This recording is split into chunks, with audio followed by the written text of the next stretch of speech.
Gateway of India जवळील बोट दुर्घटनेत 13 जणांचा मृत्यू, 101 जणांना वाचवण्यात यश, जखमींवर रुग्णालयात उपचार सुरू.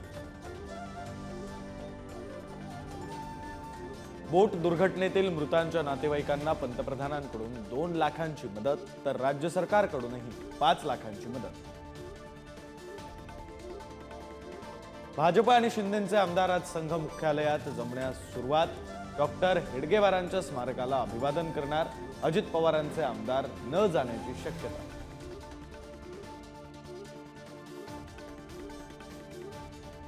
बीड सरपंच हत्येवरून सभागृहातलं राजकारण तापलं. फडणवीसांना देशमुखांच्या मुलांची शपथ. धनंजय मुंडेंना मंत्रिमंडळातून काढा. केंद्र आव्हाडांची आक्रमक मागणी. आज फडणवीस उत्तर देणार.